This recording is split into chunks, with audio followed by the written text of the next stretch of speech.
আসসালামু আলাইকুম। রমজান মাসের শুভেচ্ছা এবং আগাম ঈদ মোবারক জানিয়ে শুরু করছি আজকের প্রোগ্রাম। আজকে দ্বাদশ শ্রেণীর অসুখী একজন কবিতা, এখান থেকে কিছু গুরুত্বপূর্ণ আলোচনা করব, তারপর ভিডিও শেষ করে দেবো এবং যে প্রশ্নগুলি গুরুত্বপূর্ণ সেই প্রশ্নগুলি এখানে বলে দেবো। এই অসুখী একজন, এই কবিতাটি কিন্তু বিদেশি কবিতা। এই বিদেশি কবিতা চিলিয়ান কবি পাবলো নেরুদা এই কবিতাটি রচনা করেছিলেন এবং এই কবিতাটি বাংলাতে অনুবাদ করা হয়েছে। সে অনুবাদের অনুবাদটিকে আমাদেরকে দেওয়া হয়েছে এই নবারুণ ভট্টাচার্য, তিনি এটা তর্জমা করেছেন অর্থাৎ অনুবাদ করেছেন। এটি রয়েছে বিদেশি ফুলে রক্তের ছিটে কাব্যগ্রন্থে। কাব্যগ্রন্থের নাম বিদেশি ফুলে রক্তের ছিটে। এই হলো অসুখী একজন কবিতা। এই কবিতাতে মৃত্যুহীন যন্ত্রণা এবং অন্তহীন অপেক্ষার ছায়াছবি ফুটিয়ে তোলা হয়েছে। অন্তহীন অপেক্ষা আর মৃত্যুহীন যন্ত্রণা এই কবিতার মূল বিষয়বস্তু। এখানে কবি তার প্রিয়তমকে দরজায় দাঁড় করিয়ে রেখে চলে গেলেন অজানা দেশে। তিনি কিন্তু আর ফিরে এলেন না, ফিরে আসবেন না। কেবলমাত্র তিনিই জানেন যে তিনি ফিরে আসবেন না, কিন্তু তার প্রিয়তমা যাকে দরজায় দাঁড় করিয়ে রেখে মিথ্যা প্রতিশ্রুতি দিয়ে আবার আসবো ফিরে এই প্রতিশ্রুতি বাক্য শুনিয়ে গিয়েছিলেন, সেই মেয়েটি, সেই প্রিয়তমা যে দরজায় অপেক্ষা করছিল, সে কিন্তু জানতো না সেই লেখক, সেই কথক, সেই সৈনিক, সেই প্রেমিক আর ফিরে আসবেন না। সে চলে যাওয়ার পর মেয়েটি মিথ্যা আশা নিয়ে বসে থাকে। পরেই কুকুর চলে যায়, নান অর্থাৎ সন্ন্যাসী, সে হেঁটে চলে যায় গির্জার।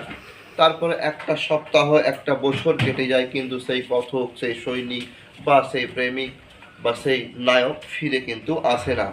আস্তে আস্তে বৃষ্টিতে ধুয়ে দেয় সেই নায়কের, সেই কথকের, সেই সৈনিকের পায়ের দাগ।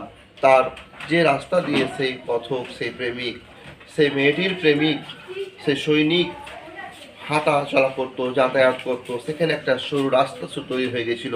সেখানে ঘাস ছিল না, কিন্তু কথক আর ফিরেই এলো না, ফলে সেখানে ঘাস জন্মালো। অর্থাৎ সেই জায়গাটা একটা ভিরানা হয়ে গেল, একটা শূন্য, জনমানবহীন শূন্য জায়গায় পরিণত হলো। অর্থাৎ সেই রাস্তাটা প্রমাণ দিল যে সে কথক আর ফিরে আসেনি। মানুষ হাঁটা চলা করলে সেই রাস্তায় দাগ হয়ে যায়, পায়ের দাগ থাকে, কিন্তু মানুষ সেই জায়গায় যদি হাঁটা চলা না করে, ঘাস জন্মায়, সেই জিনিসটাই কিন্তু এখানে হয়ে গেল। তারপরে কি হলো, একটার পর একটা বছর কিন্তু কেটে গেল। মেয়েটি ভাবছে, মেয়েটি অর্থাৎ দেশ মাতৃকাও বলতে পারি, কল্পিত দেশ মাতৃকাও হতে পারে, এটা মনেই করতে পারি, বা তার প্রেমিকা, সে কিন্তু অপেক্ষায় আছে সেই সৈনিক ফিরবে, কিন্তু সেই সৈনিক ফিরে আসেনি বা আসবেও না। তো একটার পর একটা বছর পাথরের মতো তার মাথার উপর চাপতে লাগলো। কারণ একটা অপেক্ষা তো সময়সীমা আছে, যে কতক্ষণ পর্যন্ত অপেক্ষা করা যায়, তারপরে কিন্তু আর অপেক্ষা করা যায় না। একটা দিনকে একটা বছর মনে হবে, অর্থাৎ বছরগুলি তার মাথার উপর একটা ভার সৃষ্টি করবে, পাথরের মতো তার মাথার উপর ভার সৃষ্টি করছে।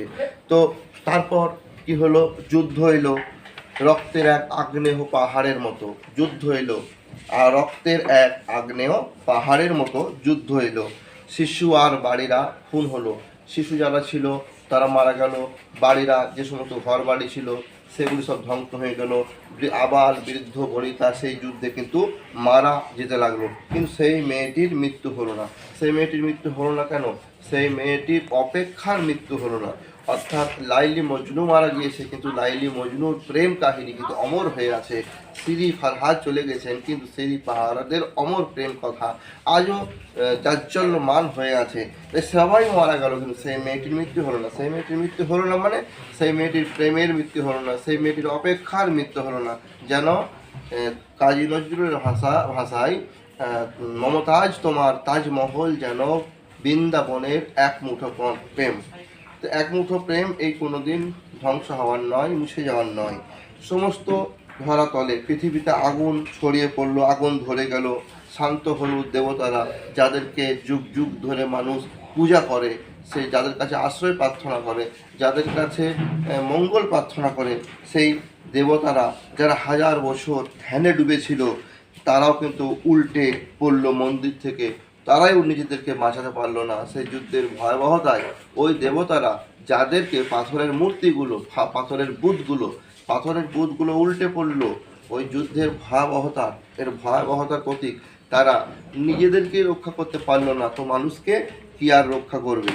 তার আর স্বপ্ন দেখতে পারলো না। মানুষ সেখানে স্বপ্ন নিয়ে আসতো, স্বপ্নের ডালি নিয়ে আসতো, তারা যেন স্বপ্নের তৈরি করতো, কিন্তু এই মাটির বুথগুলি, এই পাথরের বুথগুলি, মূর্তিগুলি, প্রতিমাগুলি নিজেরাই উঠলে পড়লো। মানুষদেরকে কি আর আশ্রয় দিবে, কি আর মঙ্গল দান করবে? তো তার সেই মিষ্টি বাড়ি, সেই বারান্দা, সেই কথকের, সেই লেখকের, সেই প্রেমিকার মিষ্টি বাড়ি বারান্দা, যেখানে ঝুলন্ত বিছানা পাতা ছিল, কবি সেখানে ঘুমোতেন, দুলতেন, গোলাপি গাছ, তার ঘরের যে সমস্ত স্মৃতিচিহ্নগুলি, সেগুলি সব চূর্ণ হয়ে গেল, আগুনে জ্বলে গেল।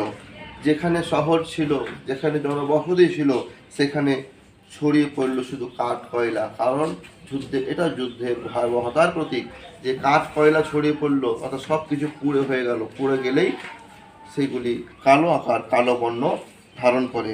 দোমরানো লোহাগুলি সব দুমড়ে মুচড়ে গেল।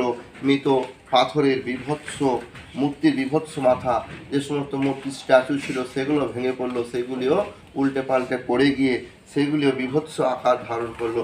আর রইল কি? রক্তের একটা কালো দাগ। রক্তের একটা কালো দাগ হচ্ছে একটা বিশাল ভয়াবহতার প্রতীক। এই লাইনটা প্রশ্ন করে পরীক্ষায়।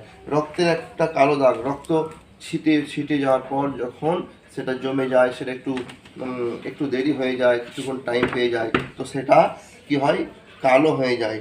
আর সেই মেয়েটি আমার অপেক্ষায়। সব শেষ হয়ে গেল, শহরগুলি জ্বলে গেল, মূর্তিগুলি পড়ে গেল, কিন্তু তা সত্ত্বেও সেই মেয়েটির মৃত্যু হলো না। সেই মেয়েটি অপেক্ষায় রয়ে গেল। সেই মেয়েটির আমার অপেক্ষা, অর্থাৎ মৃত্যুহীন যন্ত্রণা আর অন্তহীন অপেক্ষার প্রতীক হচ্ছে এই মেয়েটি। সেই মেয়েটির মৃত্যু হলো না, সেই মেয়েটির মৃত্যু হলো না, আর সেই মেয়েটি আমার অপেক্ষায়, অর্থাৎ দেশমাতৃকা একজন সৈনিকের অপেক্ষায় সবসময় ছিল, আছে এবং থাকবে। ভালোবাসা অমর, এই কথায় এই কবিতায় ব্যক্ত করা হয়েছে। এখান থেকে যে প্রশ্নগুলি পড়ে সেগুলি হচ্ছে, সেই মেয়েটির মৃত্যু হলো না, এই লাইন তুলে প্রশ্ন 3 নম্বরে। আর প্রশ্ন পড়ে, সব চূর্ণ হয়ে গেল, জ্বলে গেল আগুনে, 3 নম্বরে প্রশ্ন পড়ে। আর সেই মেয়েটি আমার অপেক্ষায়, এটা 3ও পড়ে, 5ও পড়ে এই লাইনটা থেকে। আর একটা পড়ে, তারপর যুদ্ধ এলো রক্তের এক আগ্ন পাহাড়ের মতো, এখানে 5 নম্বর প্রশ্ন পড়ে। আর একটা 5 নম্বর প্রশ্ন পড়ে, যেখানে ছিল শহর সেখানে ছড়িয়ে রইল কাঠ কয়লা, এখানে একটা 5 নম্বর প্রশ্ন পড়ে। এই প্রশ্নগুলি করে নিতে হবে। আর কিছু শর্ট কোয়েশ্চেন দেখতে হবে, যে কারা আর স্বপ্ন দেখাতে পারলো না, এটা দেখতে হবে। গোলাপি গাছটি কোথায় ছিল, ঝুলন্ত বিছানাটি কোথায় ছিল, এইগুলি। তারপরে কে চলে গেল, কে জানতো না যে সে আমি আর ফিরে আসবো না। তারপরে কোন চতুষ্পদ প্রাণী হেঁটে গেল, নান মানে কি, নান মানে হচ্ছে গির্জার সন্ন্যাসী। এই সমস্ত শর্ট কোয়েশ্চেনগুলি করে থাকে, এগুলি করে নিতে হবে, তাহলে সাফল্য আসবে বলে মনে করি। বেশ, আজকের মতো এখানে শেষ। পরবর্তী ভিডিও যেটা দরকার হবে একটু কমেন্টে জানাবে, সেই ভিডিওগুলি দেওয়া হবে। এখনকার মতো আমাকে অনুমতি দাও। আসসালামু আলাইকুম।